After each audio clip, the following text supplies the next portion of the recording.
पिघले हुए गरम गरम कांच को तुरंत ठंडा करना है, तुरंत। और पानी से ज्यादा अच्छा ये काम और कौन कर सकता है?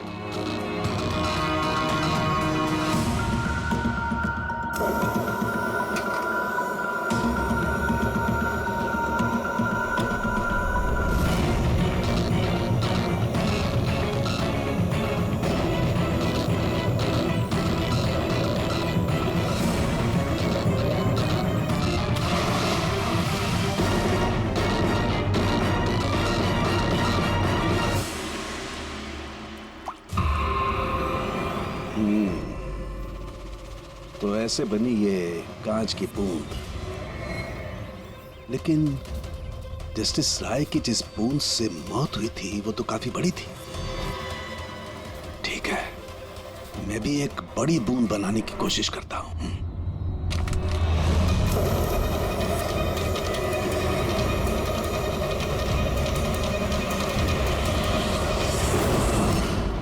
ये कोड्स आखिर है क्या? कुछ पता ही नहीं चला। My God!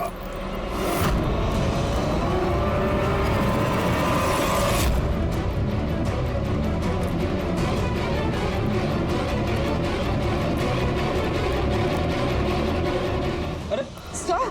सारुकी साहब, क्या हुआ? सर क्या हुआ सर? सर ये सब हुआ कैसे? कहीं आप बॉम्ब तो नहीं बना रहे थे? हाँ, क्या बॉस, वो जस्टिस राय को और जस्टिस लाल को जिस तरह के बॉम्ब से मारा गया ना, मैंने पता कर लिया बॉम्ब किस तरह से बनाया गया। बहुत आसान है। वो कैसे सर? अरे यार, सब कुछ यही पूछोगे, थोड़ी मरम पट्टी तो करने दो यार।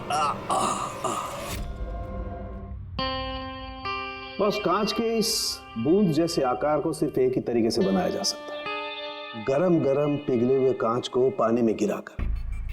पिघला हुआ कांच पानी में गिरेगा और तुरंत ठंडा होकर के ये बूंद जैसा आकार ले लेगा। इसके इस आकार की वजह से ही इसे कांच के आंसू भी कहा जाता है। यार, ये कांच के आंसू के बारे में छोड़, कैसे बनते हैं? ये कांच का आंसू फूटा कैसे, ये बता पहले। वही तो पता करने की कोशिश कर रहा था बॉस। मैंने इस कांच के आंसू मतलब इस बूंद के अगले सिरे को बहुत मोड़ने की कोशिश की, लेकिन कुछ नहीं हुआ। उसके बाद मुझे याद आया, पार्सल के साथ मैसेज भी आया था और उस मैसेज में लिखा हुआ था प्रेस द टेल। मैंने ये इसकी दुम, इसकी पूंछ को दबाया, बम। आपको मालूम ही है सर, ये पूंछ दबाई और टूट गया, ये कुछ समझ में नहीं आया। मैं समझाता। दरअसल ये सब कुछ होता है कांच के अणुओं में भीषण भौतिक तनाव की वजह से। जैसे ही कांच, गरम गरम कांच, पिघला हुआ कांच एकदम ठंडा होता है, इसके अणुओं में बहुत जबरदस्त भौतिक तनाव हो जाता है और फिर इसकी पूंछ को जब तोड़ा गया तो जबरदस्त भौतिक तनाव की वजह से इसके अणु एकदम बिखर गए और बूम, ब्लास्ट। ये सब कुछ कोई आम आदमी जान ही नहीं सकता। इसे जानने के लिए भौतिक विज्ञान की अच्छी खासी जानकारी होना बहुत जरूरी है। यानी कातिल कोई ऐसा है जो ये सब अच्छी तरह से जानता है। डॉक्टर पुनीत अपनी केबिन में है? हाँ सर है। Thank you. डॉक्टर साहब मेरे लिए डोनर मिल गया। हाँ, कब है मेरा ऑपरेशन, कब कर सकते हैं? वो अभी हम आपका ऑपरेशन नहीं कर सकते क्योंकि आपके लिए सही डोनर नहीं मिला है। ऐसे कैसे हो सकता है डॉक्टर? मेरा नाम लिस्ट में सबसे पहले था।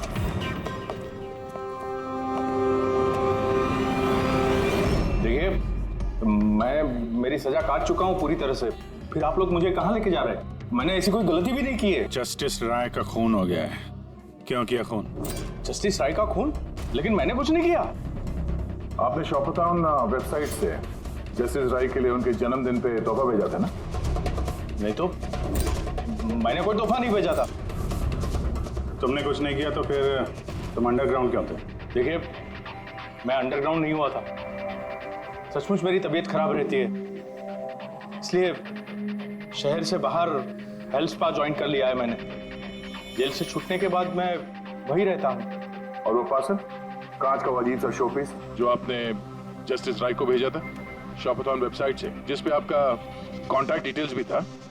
हाँ, मैंने शॉपाथॉन वेबसाइट से शॉपिंग जरूर की है और पार्सल भी भेजा है, लेकिन जस्टिस राय को नहीं भेजा। मैंने मेरी बेटी को भेजा है क्योंकि उसका जन्मदिन था।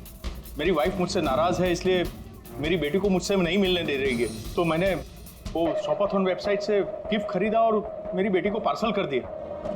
कोई सबूत है इसका तुम्हारे पास? हाँ है ना सर, मैं आपको शॉपाथॉन वेबसाइट का मेरा अकाउंट दिखाता हूँ। उस पर आप लोगों को पता चल जाएगा कि मैंने कब और क्या खरीदा है। देखिए। ठीक है।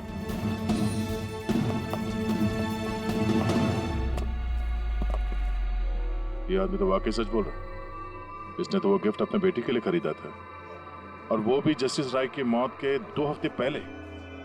मतलब कातिल जानबूझ के हमारा ध्यान इसकी तरफ भटका रहा था। यानी वो जो कोई भी है, उसे कमल की पूरी हिस्ट्री के बारे में मालूम था।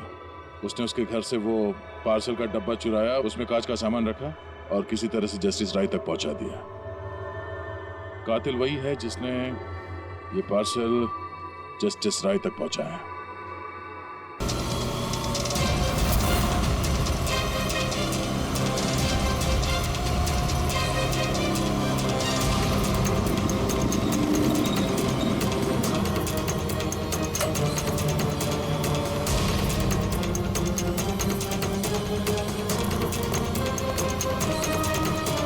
एक मिनट, ये पार्सल स्कैन मशीन में डाल दो।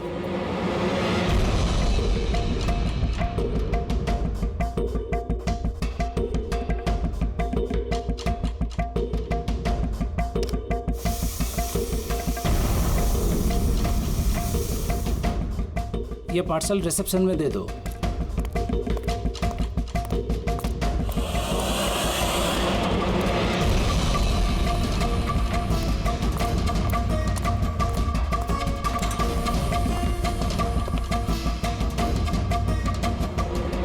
ये लीजिए। शामू, जी मैडम।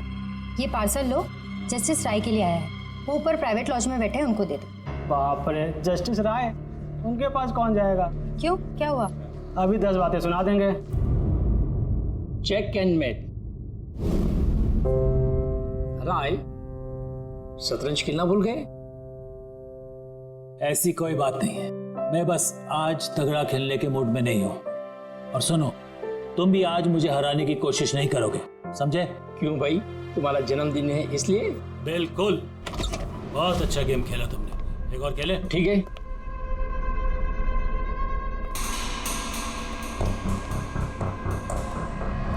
हेलो सर, राय सर। क्या है? हैप्पी बर्थडे सर, आपके लिए पार्सल आया। ठीक है, रखो इधर, रखो इधर आओ। अब क्या हुआ सर? ये लो। Thank you sir, thank you very much sir. Happy birthday sir. कुछ चाहिए तो बोलिएगा सर। ठीक है। उसने सोचा भी नहीं होगा डांट की जगह टिप मिलेगी। ये सब लोग ना मुझे घूसट और खड़ूस समझते हैं, लेकिन मुझे इससे कोई दिक्कत नहीं है। इनफैक्ट मुझे मजा आता है। अरे ये सब छोड़ो, पैकेट खोलो ना, क्या है?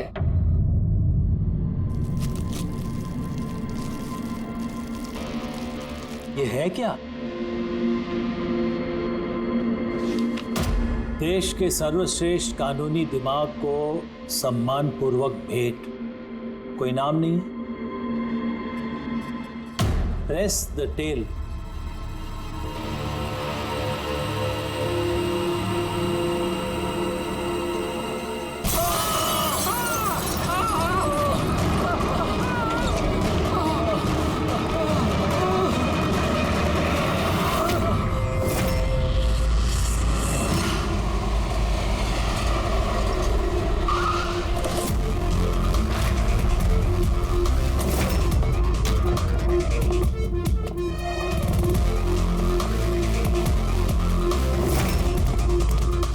आपने कहा था बॉम्ब ब्लास्ट हुआ।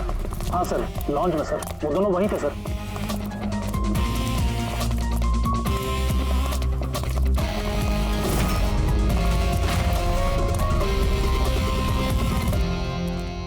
ये देखिए सर, यहाँ तो कांच ही कांच है। पूरे फेस पे कांच के टुकड़े हैं। जख्म बहुत गहरा नहीं दिख रहा है, खून भी ज्यादा निकला नहीं है, तो फिर उसकी मौत कैसे होगी? शायद बक्से के अंदर कांच के टुकड़े रखे होंगे। हाँ सर, इसमें एक कांच का शोपीस था। स्कैन करते वक्त गार्ड ने देखा था। एक्चुअली सर, आज जस्टिस राय सर का बर्थडे था ना, इसलिए ये बॉक्स किसी ने भेजा था। लेकिन सर, ये बॉक्स तो मेटल डिटेक्टर स्कैनर सबसे क्लियर होके आया था, फिर पता नहीं क्यों ये सब हो गया। सर, हमारे ज़्यादातर क्लाइंट्स हाई प्रोफाइल जजेस और लॉयर्स हैं, और उनमें से ज़्यादातर ऐसे हैं जिनकी जान को खतरा है, इसलिए हम उनकी सिक्योरिटी और प्राइवेसी का पूरा ख्याल रखते हैं सर। तो आज क्या हुआ? हाँ सर, प्रेस द टेल। क्या है ये? जो कुछ इस बॉक्स में होगा शायद उससे रिलेटेड है। ये पार्सल तो जस्टिस राय के लिए था। ये जस्टिस लाल बिना वजह मारे गए। शौपथन, अब ये ऑनलाइन शॉपिंग की गई है। चारों तरफ कांच बिखरे हैं। इन लोगों का कहना था कि धमाका हुआ है, पर अगर पैकेट के अंदर कांच था तो धमाका हुआ कैसे? और अगर यहाँ पे बॉम्ब ब्लास्ट हुआ था तो फिर मेटल या प्लास्टिक के टुकड़े या फिर बारूद कुछ तो होना चाहिए ना। ऐसा कुछ भी नहीं है यहाँ पे। एक काम करो, ये बॉडी और ये कार्ड इसको फॉरेंसिक लैब में भेज दो। और पूर्वी, ये जस्टिस राय का मोबाइल फोन चेक करो। मेटल डिटेक्टर वहाँ, स्कैनर वगैरह तो सब है। अगर पार्सल में बॉम्ब था तो डिटेक्ट कैसे नहीं हुआ? सर, पार्सल में ऐसा कुछ था ही नहीं साहब, मैंने ध्यान से देखा था। और स्कैनर मशीन में साहब सिर्फ कांच का सामान ही दिख रहा था। अच्छा, इस स्कैनर की फुटेज स्टोर तो होती होगी? हाँ सर, फुटेज 24 घंटे तक सेव रहती है और उसके बाद अपने आप डिलीट हो जाती है। ओके, तो फुटेज देख सकते हैं हम लोग?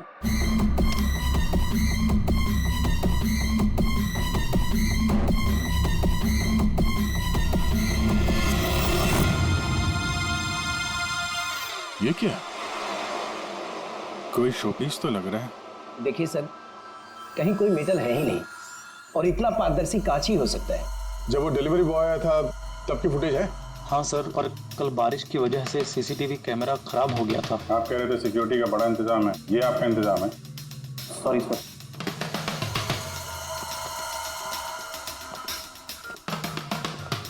अब दे के हमारे पास यही एक सुराग बचा है, वो कुरियर आईडी, बस।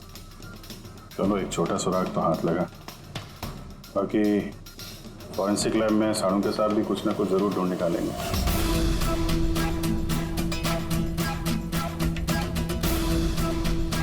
ये गुत्थी तो सूरज ही नहीं रही है। समझ में नहीं आ रहा है आखिर ये हुआ कैसे। जैसा कि तू कह रहे, तेरे समझ में नहीं आ रहा कि इन दोनों की मौत हुई कैसे? अरे नहीं, ये समझ में आ गया कि इनकी मौत कैसे हुई है। ये जो कांच के टुकड़े हैं ना, इनमें जहर है, इसकी वजह से इनकी मौत हुई है। कांच के टुकड़े जहरीले थे? हाँ, वो जो कांच का शोपीस बना था ना, तो शोपीस बनाते वक्त जब कांच को पिघलाया गया तब खूनी ने उसमें जहर मिला दिया। जब कांच ठंडा हो गया तो जहर पूरे के पूरे कांच में फैल गया। कोई सोच भी नहीं सकता था बॉस। और सर, जब हमने इन कांच के टुकड़ों को टेस्ट किया तो पता चला कि इसमें एक ऐसा जहर मिला हुआ था जो कोई भी अपने घर पे बना सकता है। सर, आप तो बोल रहे थे कि ये गुत्थी सुलझी नहीं है, मगर आपने तो पूरा केस ही सॉल्व कर दिया है। नहीं नहीं नहीं पंकज, ये केस सॉल्व नहीं हुआ है। सिर्फ ये पता लगा है कि कांच के टुकड़े जहरीले थे। बस ये केस जितना सिंपल दिख रहा है उतना सिंपल है नहीं। लेकिन सर, इसमें इतना कंफ्यूजन क्या है? कांच ब्लास्ट हुआ और उसके टुकड़े इन दोनों को लगे, जहरीले कांच के टुकड़े, जहर खून में मिला और इन दोनों की मौत हो गई, राइट? करेक्ट। लेकिन तुमने बीच में क्या कहा? कांच ब्लास्ट हुआ। अब सवाल यह है कि कांच ब्लास्ट कैसे हुआ? जब इसमें कोई विस्फोटक नहीं है, किसी किस्म का कोई केमिकल नहीं मिला है, तो ये ब्लास्ट हुआ कैसे? फोरेंसिक सर्जन कौन है? मैं हूँ। तो फिर तुम बताओगे ना। फॉरेंसिक एक्सपर्ट हूँ, जादूगर नहीं हूँ। अच्छा, समझ में नहीं आ रहा तो जादूगर नहीं हूँ। सर सर सर, इन जहरीले टुकड़ों के अलावा हमें एक और चीज मिली है। क्या? ये कार्ड जो इस गिफ्ट के पास था, ये कार्ड का पेपर वैसे तो मोटा दिख रहा है, लेकिन एक्चुअल में ये 2 पेपर को यूं चिपका कर बनाया गया है। और ये देखिए इसमें क्या लिखा है। सजाए मौत। मतलब खूनी ने सिर्फ कत्ल ही नहीं की, कत्ल के साथ साथ एक मैसेज भी भेजा, सजाए मौत। जो हुआ उसका बहुत दुख है हमें, पर ऐसे समय में भी हमें आपसे कुछ सवाल करने पड़ेंगे। जी मैं समझ सकती हूँ। आपको किसी पर शक है? जी मेरे पति कानून पर सख्त और न्यायप्रिय इंसान थे, तो जाहिर सी बात है कि ऐसे इंसान के लाखों लोग दुश्मन हो सकते हैं। वो अपराधी जिनको इन्होंने सजा दी थी, वो वकील जो इनकी सख्ती से बहुत परेशान थे और इनके फैसले से नाखुश भी। आए दिन उन्हें धमकियां भरे फोन आते थे और लेटर्स भी, पर इन सब के बावजूद भी वो अपने आप पर गर्व महसूस करते थे। उन्हें लगता था कि उनकी ईमानदारी का ये इनाम था।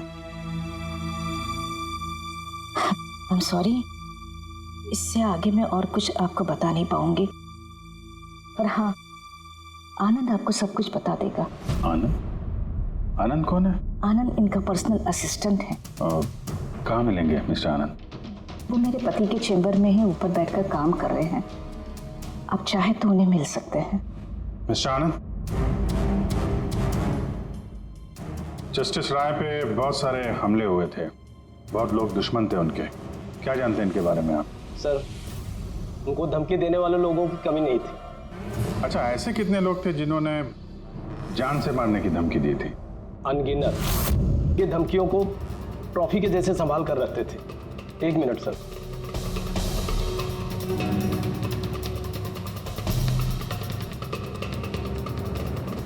ये रही उनकी ट्रॉफीज।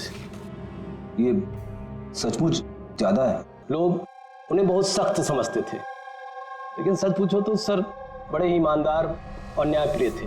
यहाँ तक वकील भी उनसे डरते थे और अपराधी उनके नाम से कांपते थे। धमकी भरे खत तो ठीक है, लेकिन ये पत्थर और स्याही क्यों? कई साल पहले किसी ने खिड़की से पत्थर फेंका था, तो सर ने पत्थर भी रख लिया था। और ये स्याही की बॉटल? अरे सर, ये तो कुछ ही महीने पहले की बात है।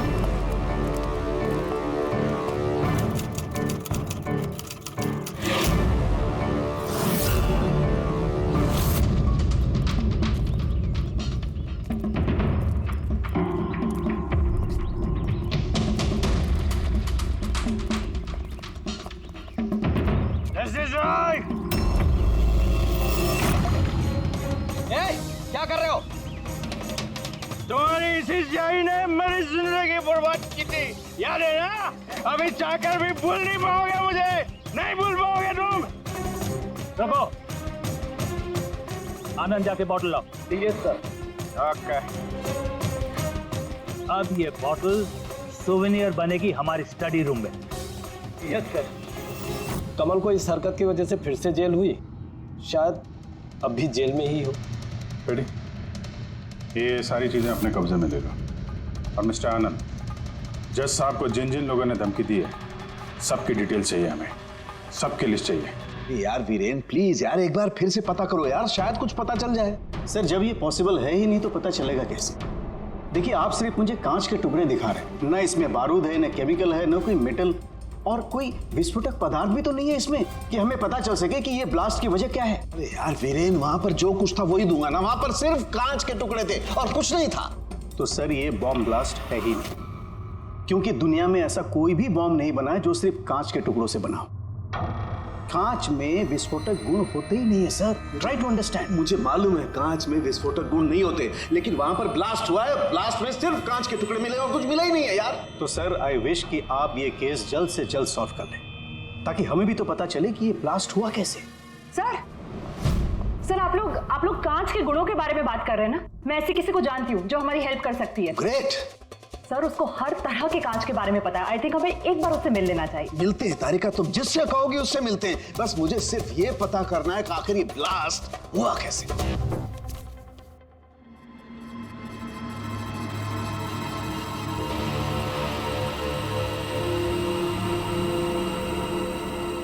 हाँ भाई, कहाँ तक पहुँचा? सर बस 2 मिनट हो जाएगा, 2 मिनट। ओके, देखें पूर्वी को क्या मिला।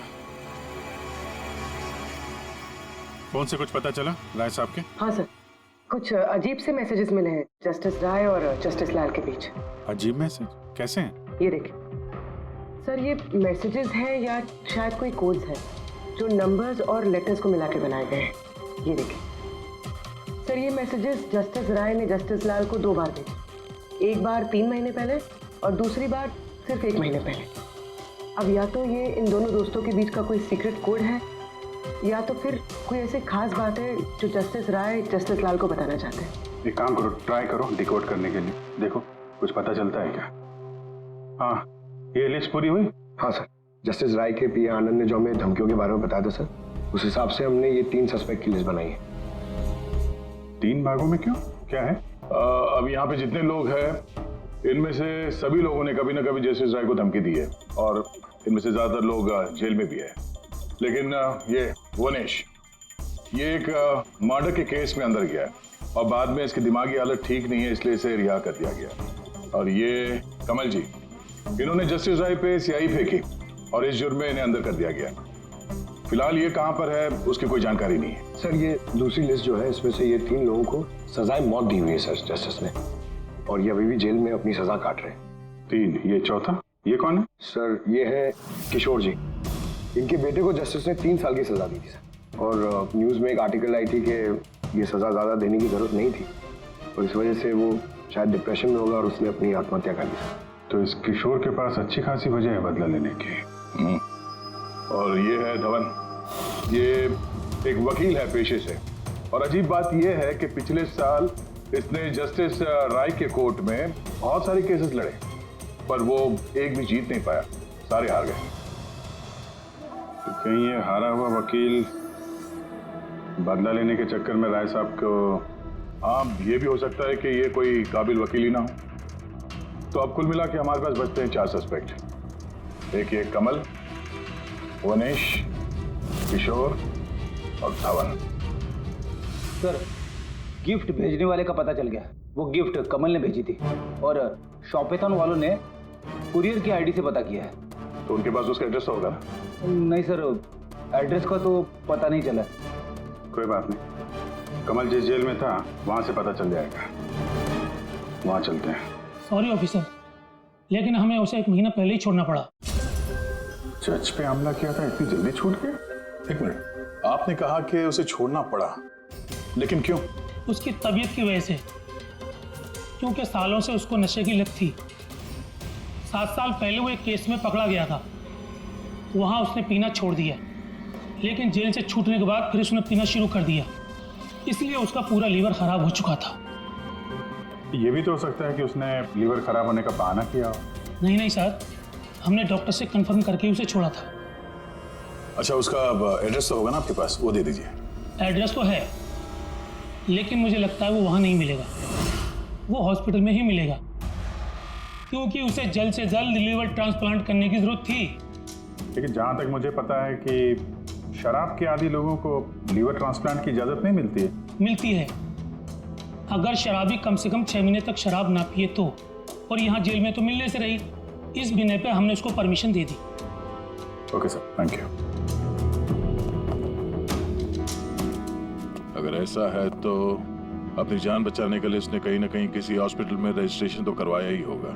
एग्जैक्टली। और ये कोई छोटा मोटा इलाज तो है नहीं जो कहीं भी हो जाए। शहर में गिने चुने हॉस्पिटल हैं जहाँ पे ट्रांसप्लांट हो सकता है। वहीं ढूंढते हैं इस कमल को। अरे तारिका, ये तुम कहाँ ले आए भाई मुझे? मैंने तो सोचा तुम किसी ग्लास फैक्ट्री में लेके जाओगी। बट एनीवे, ये जो कुछ भी है ना, है बड़ा खूबसूरत। शुक्रिया। आप sir, she is my friend Vivian. ये ब्यूटीफुल आर्ट गैलरी इसी की है। ये ऐसे खूबसूरत आर्ट पीसेस बनाती रहती हैं, और कांच के भी। And Vivian, he is doctor Salunkhe. Hello. अच्छा यार, वी नीड योर हेल्प। हमें कांच और कांच की चीजों के बारे में इंफॉर्मेशन चाहिए, एक मर्डर मिस्ट्री सॉल्व करने के लिए। श्योर। अच्छा विवियन, ये सारी चीजें आप ही ने बनाई हैं? जी। ऑब्वियसली आप ही ने बनाई होंगी, लेकिन कैसे? बहुत आसान है। वैसे तो ज़्यादातर चीज़ें कांच को पिघलाकर बनी है। प्रोपेन टॉर्च से कांच पिघलाया जाता है और उसी पिघलाए हुए कांच को मंचा आकार दे दिया जाता है। अच्छा हाँ, ये एक एक्सरे इमेज है कांच के शोपीस का, लेकिन सरप्राइजिंग बात यह है कि ये पूरा ब्लास्ट हो गया। Do you think it's possible? इसका आकार तो बूंद जैसा है, लेकिन समझ में नहीं आ रहा कि ये है क्या। विवियन, एक बार जरा फिर से देखो गौर से। शायद कुछ ऐसी चीज हो जो तुमने अभी तक देखी नहीं। एक मिनट, इसकी नोक देख रहे हैं आप लोग? ये जानबूझकर बनाई हुई तो नहीं लगती। I mean, जिसने भी इसे बनाया है उसने कांच को पिघलाकर बहुत जल्दी उसे ठंडा कर दिया है, बिल्कुल तुरंत, जिससे कि ये कांच का आकार न केवल बूंद के जैसा रह गया है बल्कि इसकी नोक पतली, लंबी और नाजुक हो गई है। Thank you so much for your help. कांच को पिघला करके ठंडा कर दिया गया, तुरंत तुरंत, जैसे वो बूंद बनी। My God. तारिका, हमें लैब में चलना है तुरंत, फौरन। और हाँ, वो विवियन, हमें आपकी वो प्रोपेन टॉर्च चाहिएगी प्लीज। किशोर, धवन, भुवनेश, अब तीनों को जस्टिस राय के खून के सिलसिले में यहां बुलाया गया है। मर गया? बड़ा भगवान बनता था, लोगों की जिंदगियों का फैसला करता था। चलो अच्छा है अब मर गया। सर, इसे देख के तो लगता है कि ये दिमागी हालत से ठीक नहीं है। हो सकता है नाटक कर रहा हूं। असाइलम की अटेंडेंस स्लिप है इसकी।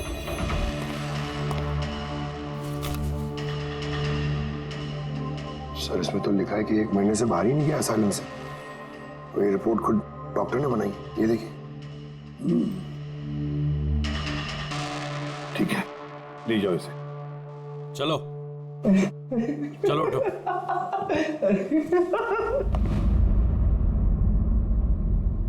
खुश तो आप भी होंगे ना जस्टिस राय की मौत से?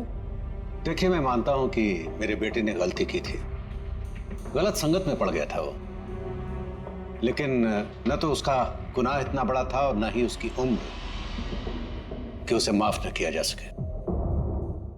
और फिर अगर सजा देनी ही थी तो कम सजा दी जा सकती थी उसे, लेकिन जस्टिस राय ने ऐसा कुछ नहीं किया, जिसकी वजह से आपके बेटे ने आत्महत्या कर ली। जी। और आप जस्टिस राय को उसका जिम्मेदार मानते हैं? बिल्कुल मानता हूं, और मैं खुद को भी जिम्मेदार मानता हूं। शायद मेरी अपनी परवरिश में कोई कमी रह गई थी। और धवन जी, आपने पिछले साल में जस्टिस राय के कोर्ट में 17 केसेस लड़े हैं और आप 17 के 17 केसेस हार गए। आपको भी गुस्सा आया होगा, इसलिए आपने तो इस वजह से मैंने उनका खून कर दिया, ऐसा सोच रहे हैं आप? इससे बचकानी सोच कोई हो ही नहीं सकती। इस वजह से कोई किसी का खून करता है क्या? इस जजमेंट की वजह से आपके क्लाइंट्स आपको छोड़कर चले गए, वकील के तौर पर आपकी बदनामी हुई। जस्टिस राय ने ना सिर्फ आपके खिलाफ जजमेंट दी, बल्कि आपके प्रैक्टिस के खिलाफ, आपकी वकालत के खिलाफ जजमेंट दी। सर, मैं मानता हूं आपने जो कुछ भी कहा सच है, लेकिन इससे यह कतई साबित नहीं होता कि मैंने उनका खून कर दिया है। धवन जी, साबित नहीं हुआ तो क्या हुआ, हो तो सकता है ना। देखिए सर, मेरी इतने सालों की प्रैक्टिस है, इस पेशे में कोई नया नहीं हूं मैं। सर, मैंने इतने सालों तक मेहनत करके बहुत नाम कमाया है, लोग जानते हैं मुझे। और सर, जिस वक्त जस्टिस राय का खून हुआ उस वक्त मैं कहां था, क्या कर रहा था, किसके साथ था, इन सब बातों का ब्यौरा दे सकता हूं मैं, वो भी गवाहों और सबूतों के साथ। एक बात मत भूलिए धवन जी, खून एक पार्सल की वजह से हुआ है, और जिस वक्त खून हुआ उस वक्त खूनी वहां पर मौजूद नहीं था, समझे आप? इसलिए आपके गवाह और आपके सारे सबूत हमारे लिए कोई मायने नहीं रखते। आप सिर्फ भूलिएगा मत कि जब तक ये केस सॉल्व नहीं होता आप हमारे शक के दायरे में।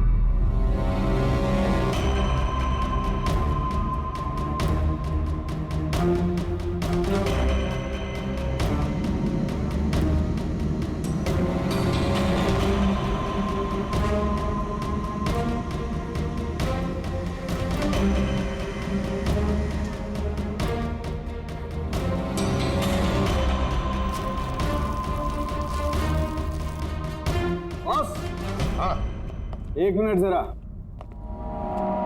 तो से देखो, इस एड्रेस के नीचे की तरफ एक और एड्रेस, और ये दोनों पते अलग अलग हैं। डैम इट, एक सुराग मिला था वो भी गलत निकला।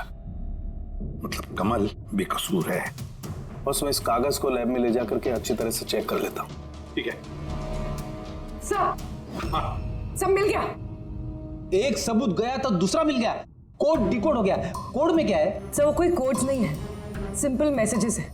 उन दोनों डेट्स पे जब जस्टिस राय ने जस्टिस लाल को मैसेजेस भेजे थे, उन दोनों डेट्स पे दो बातें कॉमन थी। कौन सी बात? सर पहली बात, उन दोनों डेट्स पे दोनों जजेस में से एक शहर से बाहर था, और दूसरी बात, उन दोनों डेट्स पे संडे था। और जिस दिन कत्ल हुआ है उस दिन भी संडे था। Exactly sir. और मारे जाने से पहले वो दोनों शतरंज खेल रहे थे। यस। जो मैसेजेस जस्टिस राय ने जस्टिस लाल को भेजे हैं वो कोई कोड्स नहीं, शतरंज की चालें थी। वो दोनों चाहे कहीं भी हो अपना शतरंज का खेल जरूर पूरा करते थे। जहां छोड़ा अगली बार वहीं से पकड़ते थे। मतलब दोनों भी जजेस संडे के दिन शतरंज खेलते थे, और ये बात कातिल जानता था, इसीलिए उसने उसी संडे को खुद अपने हाथों जाकर वो पार्सल डिलीवर किया।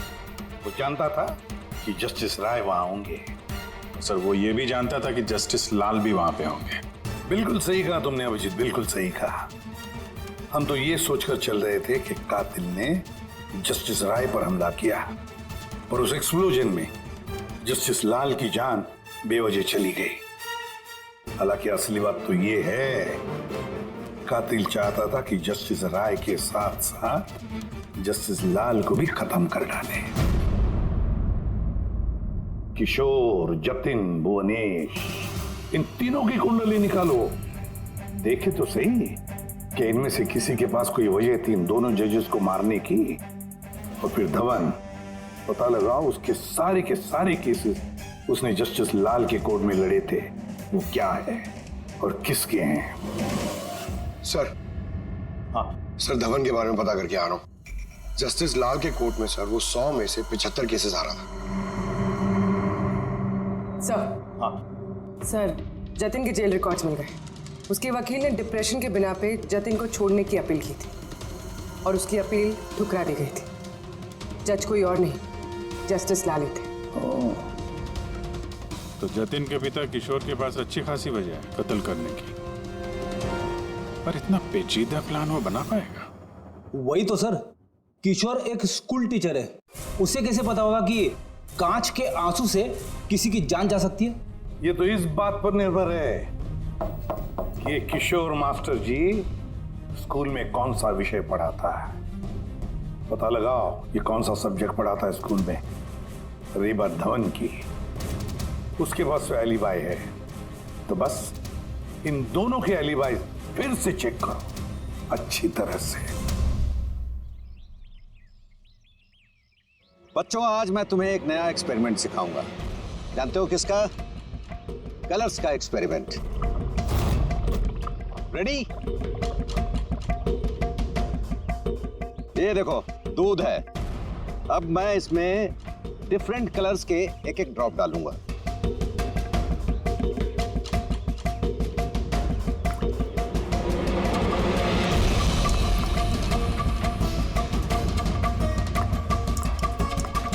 Now come here.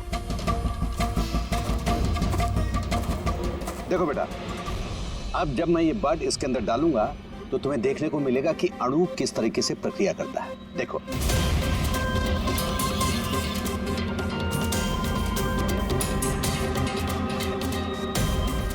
देखा?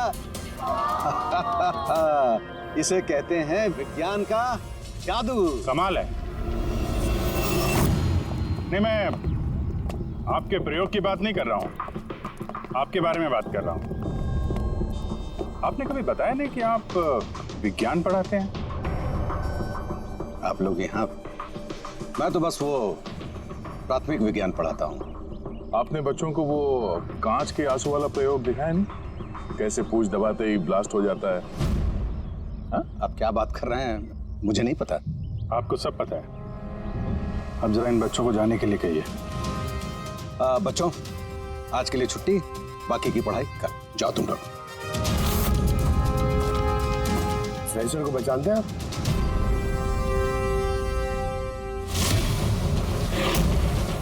रविवार याद है आपको, जिस दिन टीचर पेरेंट मीटिंग थी? और उसी दिन जस्टिस लाल और जस्टिस राय का खून भी हुआ था। उस दिन आप आए नहीं थे, एब्सेंट थे।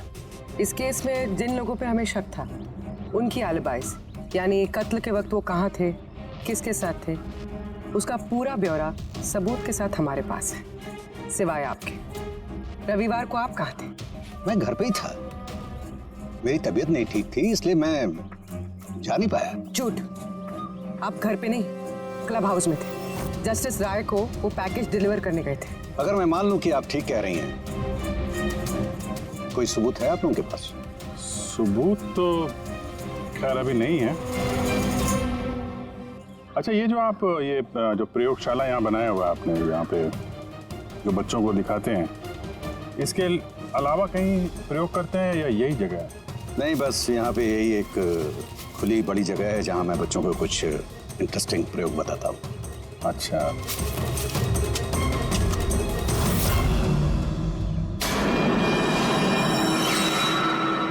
सर आप अंकल? अरे आप लोग वहां कहाँ जा रहे हैं?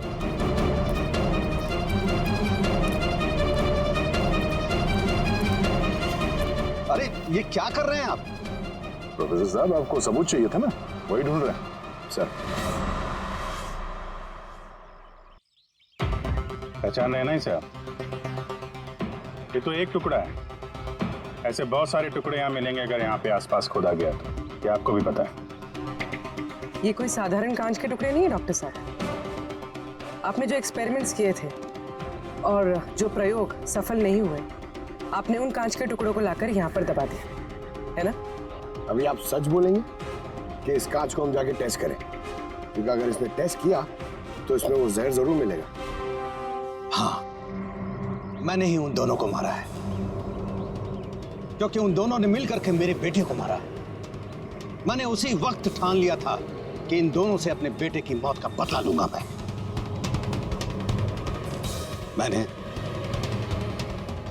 मैंने इन दोनों पे निगाह रखना शुरू किया।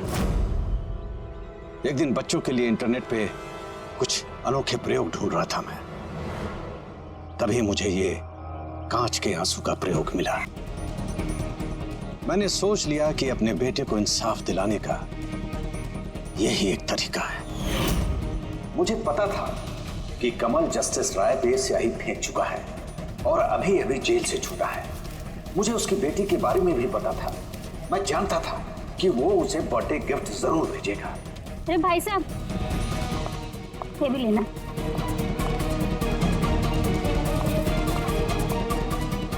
बस उसी गिफ्ट का डब्बा मैंने वहां से उठा लिया और अपने प्लान को अंजाम दिया।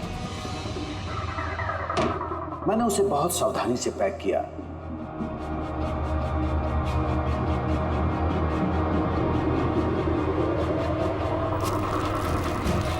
और फिर डब्बे पे पुराने एड्रेस के ऊपर नया एड्रेस लगाया। फिर मैंने उन दोनों की मौत का सामान वहां पहुंचा दिया। मुझे जो करना था मैंने कर दिया। मैंने उन दोनों से अपने बेटे की मौत का बदला ले लिया, उसे इंसाफ दिला दिया। इंसाफ नहीं, सिर्फ बदला था। जिसे ना तो तुम्हारे मरे हुए बेटे की आत्मा को शांति मिलेगी और ना ही उन बच्चों को जो तुम्हें अपना गुरु मानते हैं। हाँ, तुम्हारी इस गलती से उन्हें सबक जरूर मिलेगी। अपनी बची हुई जिंदगी जेल में काटते हुए शायद आप भी अपना सबक सीख ही लेंगे।